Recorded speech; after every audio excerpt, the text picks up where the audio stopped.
Using that same logic, is that the reason why nurses, teachers, and construction workers aren't millionaires because they just don't work hard enough? Of course not. We know that's ridiculous. Those are some of the hardest working professionals out there. You see, hard work is just one component of becoming rich, and the richest people on earth, they know this, they understand this. As Warren Buffett once famously said, it's not about how hard you row, it's about what boat that you're in. So in very simple terms, the business model you choose is more important than the hours you dedicate to it. Some business models require more work than others to achieve the same result. That is quite frankly a fact. So today, I'm gonna help you find the laziest business model. I'm gonna compare 5 different business models. And by the way, this is speaking from experience, not a, hey, well, I think this one's harder, or I think this, like, by the way, coming from someone who's made $1 million in profit with every single one of these models, literally every single one of them. And some of these models I've made up to $100 million from. So like, trust me, I know what I'm talking about when I speak about this. And we're gonna compare them to find the one that allows you to make the most money with the least effort. So to compare these business models, let's use 5 categories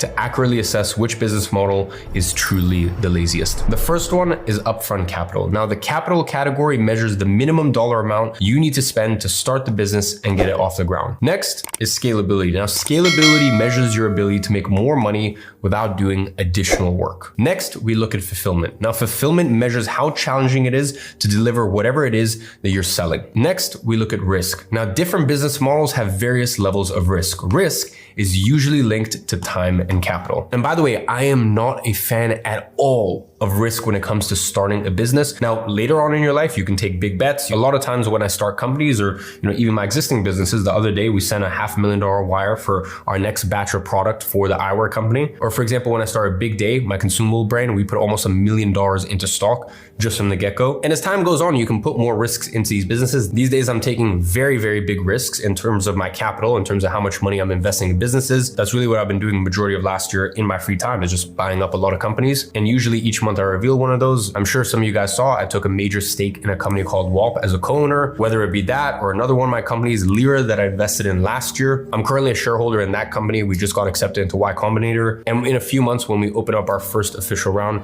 I would have made about a 15x in that company. So all of these are great, but they're risks. They're big money risks. A lot of times these risks cannot work out. So me at my career stage, if I write the checks that I do and things don't work out, if I invest money into this company or that company, it's okay because I have the risk tolerance and I'm farther into my career. Whereas when I first started, I'm really not a big fan of risk until you've had many, many years under your belt as an entrepreneur. Next is difficulty. Now, difficulty measures how hard it is to understand the business model and how much trial and error is involved in building a successful business.